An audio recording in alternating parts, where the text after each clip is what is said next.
دلوں کو مرکز مہر و وفا کر، حریم کبریا سے آشنا کر، جسے نانے جمی بخشی ہے تو نے، اسے بازوئے حیدر بھی عطا کر۔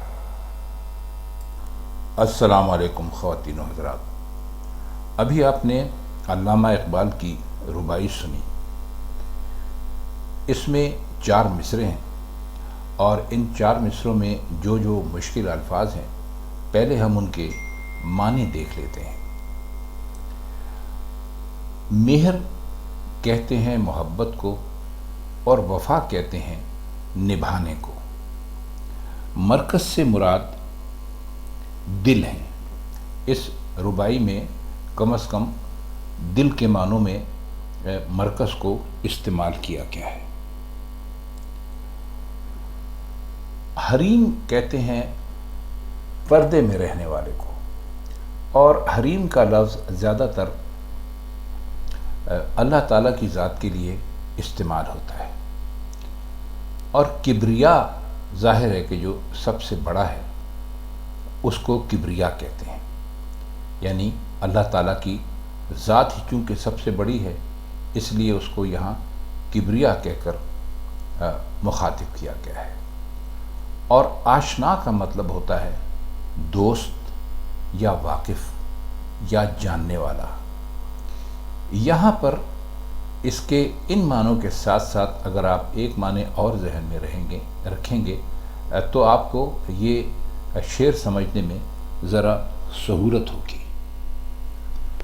اور وہ معنی ہیں ایک نئے سرے سے پھر تعارف کرانے کے۔ دیکھیے، چونکہ اس پوری رباعی میں دعائیہ انداز اختیار کیا گیا ہے،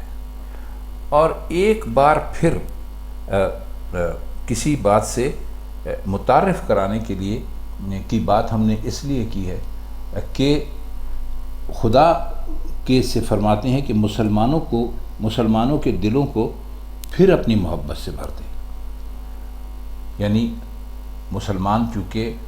خدا کے راستے سے ہٹ چکے ہیں، اور اس وقت تو یقیناً خدا کے راستے سے ہٹے ہوئے ہوں گے اور صدیوں سے ہٹے ہوئے ہیں، تو علامہ اقبال چونکہ مسلمانوں کا دکھ اور مسلمانوں کا درد اور پریشانیاں یہ سب اپنی سمجھتے تھے، اور وہ بہت ایمانداری سے سمجھتے تھے کہ مسلمان دراصل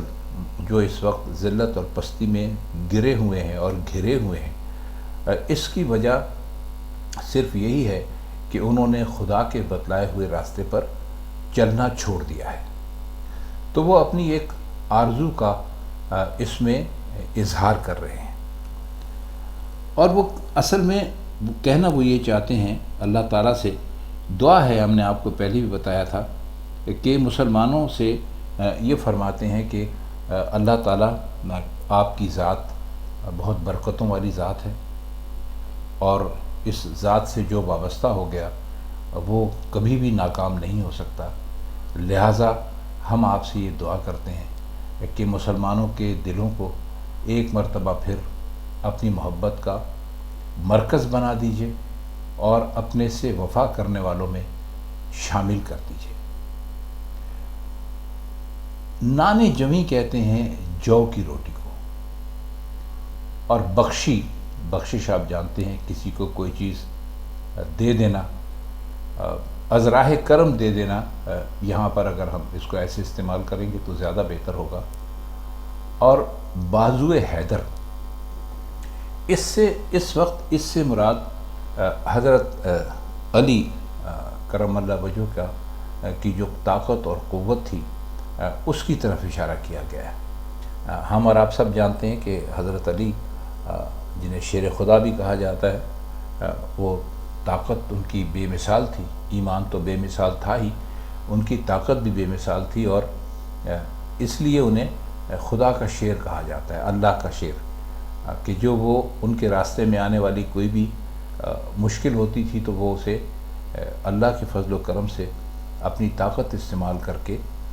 اس رکاوٹ کو دور کر دیا کرتے تھے۔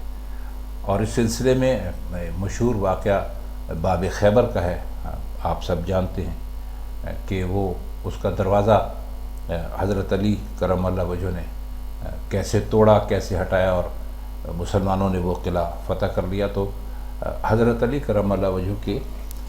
حوالے سے علامہ اقبال نے یہ کہا ہے کہ مسلمانوں کو ویسی ہی طاقت اور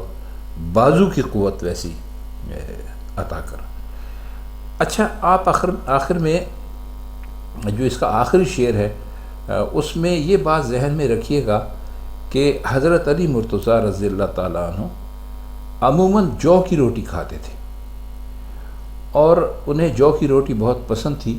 تو علامہ اقبال نے اپنی اس ربائی میں جو دوسرا شعر ہے اس کا، جسے نانے جمی بخشی ہے تو نے، اسے بازوئے حیدر بھی عطا کر، اصل میں اسی کی طرف اشارہ کیا ہے۔ یعنی آپ یہ دیکھیے کہ انہوں نے کتنی خوبصورتی سے حضرت علی کی پسند کی روٹی کا تذکرہ بھی کیا، اور اس کے ساتھ ہی انہوں نے حضرت علی کے جو بازو تھا، یعنی جو طاقت تھی، جو قوت اللہ تعالیٰ نے آپ کو بخشی تھی، اس کا تذکرہ بھی کر دیا۔ تو خواتین حضرات، یہ چند معروضات تھیں اس شعر کے سلسلے میں، اس کا کچھ مطلب ہم نے کرنے کی کوشش کی۔ اگر آپ کو یہ ربائی اور اس کا یہ مطلب پسند آیا ہو تو ہمیں بڑی خوشی ہوگی۔ تو آج کے لیے بس اتنا ہی۔ کل انشاءاللہ علامہ اقبال کے کلام کے کسی اور حصے کے ساتھ آپ کی خدمت میں پھر حاضر ہوں گے۔ تب تک کے لیے ہم چاہتے ہیں آپ سے اجازت۔ خدا حافظ۔